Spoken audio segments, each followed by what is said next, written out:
I didn't want to look at it as a handicap. I wanted to look at it as potential. Eventually, I discovered a concept called post-traumatic growth. It's where you expand your consciousness or where you grow. It's really the gift of why we suffer and struggle through acute and chronic stressors that lead to post-traumatic stress disorder. And in that, I learned about therapies. I learned about medicines, more traditional Western medicines, more traditional Eastern medicines, plant medicines. And eventually I revisited my relationship with cannabis. And what cannabis has helped me do is explore the emotions I can't sit with on a daily basis. And it has been the most beautiful and powerful part of all my journey. I'm Jeff Depatie, and I was reintroduced to cannabis 4 years ago. I'm a Canadian, and I joined the Special Forces, served in multiple combat tours with our Tier 1 unit, Joint Task Force 2. After leaving that world in multiple deployments, I developed severe PTSD and mood disorders and moral wounding, along with neurological damages and physiological damages. And I use cannabis as an emotional release tool. I was born in the 80s, and the 80s was still pretty strongly anti-drug. It totally discarded all the beautiful potentials of plant medicine. My parents understood that compared to many of the other things that I would explore in my life, cannabis was one of the least of their concerns. Very, very, very hard to kill yourself with cannabis. It's relatively less damaging than chemically made altering substances or even alcohol by and large. So I wouldn't say it was taboo or shunned, but it certainly wasn't introduced to me as a tool.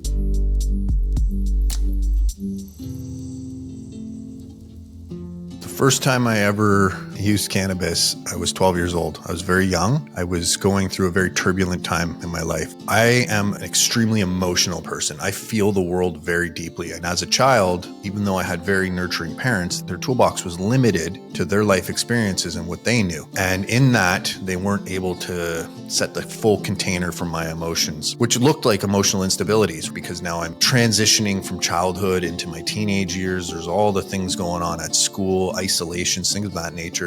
And I'm not sure how my friend began using it or how he got access to it, to be honest with you. It was so long ago. However, we were out by a lake up on a ridge that was maybe 500 feet overlooking the lake. It was a very beautiful setting. And we went camping for the evening. We smoked a small joint. I wouldn't remember how much exactly or what kind, any of that. And it did exactly what you would expect when you're altering your state of consciousness. It raised it. Made me feel more connected, more in tune. It pulled me out of these shame and guilt patterns I had temporarily. So it felt very euphoric. I think that's where the danger is, though. We taste a higher state of consciousness and then we associate it with that plant, that medicine, that drug, whatever has altered our state. And that was the issue for me, is all highs have a low. And that's what starts the cycle of addiction, because we can't sit in the low.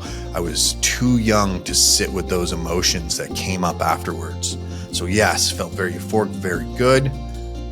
And then I couldn't deal with the low. And so that began what actually turned into addiction issues well beyond cannabis and alcohol, eventually crescendoing in my later years, around 19, being arrested, put in jail. Many years went by, almost 20 years. I joined the military and I stepped away from what was one time called drugs. And then when I left the military, cannabis had now become a fully legal substance. In the years following my retirement, I developed severe PTSD through multiple factors. What we call TBI, which is traumatic blast injuries, but TBI also traumatic brain injuries, multiple concussive damages.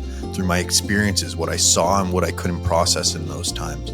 Extreme stress, long-term stress, constant barrages on my nervous system that I didn't decompress from. This all compounded and crescendoed until one day I was in Las Vegas with my wife, and out of nowhere, I wanted to jump off a balcony of the 33rd floor of one of their hotels. It just came over me. It just washed over me. I'd never experienced anything like this. It was just like secondary part of my psyche was like, we're doing this. I didn't plan it. I didn't feel it coming up because I was unaware of what was really happening. I think my psyche knew that I needed help. I had begun exploring plant medicines, alternative medicines already. And once I understood plant medicine on a more medicinal and ceremonial level, as a tool to unlock myself, I revisited cannabis and it completely shook my world. It has been a very beautiful addition to a balanced life for me. Your body needs to adapt to metabolizing this substance. Your mind needs to adapt to what could be said as metabolizing the experience of these substances. So take your time so that you don't ruin your relationship with it. It's going to bring things up in you. I absolutely think it's a terrible usage just to numb, especially psychological pain. Look at it less as an escape tool and as an arrow in your quiver, a new tool for your heroic journey called life. There's almost nothing in my life I want to do every day. Not that I want pure chaos every day, it's just I don't want to be addicted to any kind of pattern that isn't for my greater good, that doesn't help me walk towards enlightenment or my own path or just feeling healthy. So I didn't want to do that with cannabis. I had a bad relationship, I wanted a good relationship. So that's kind of my general start point for what I'm looking for. I'm down to using it once a month, by the way, and I use it very ceremonially. I have my altar, if you will, which is the things around me, mainly a journal, water, a comfortable space to begin feeling it out for me.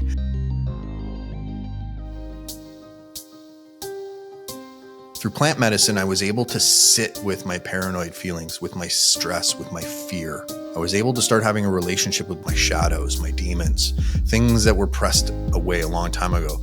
It's very complicated to untangle and sit with all the stress you couldn't sit with. With cannabis, I was able to begin sitting with it more and more and more and more. And eventually, all the fear that was knotted up in my body began to dissolve more and more. Everybody has experienced a traumatic level stress in their life. It's relative to your baseline. And cannabis can absolutely help you unlock the full potential of yourself.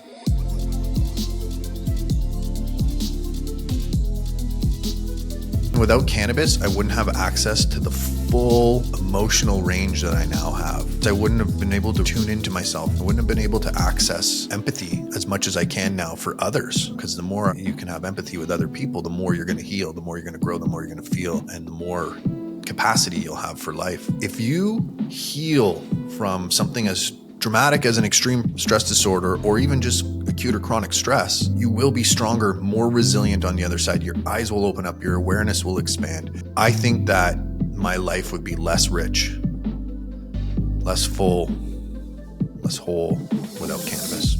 Learn more about cannabis and begin your medical cannabis journey at leafwell.com.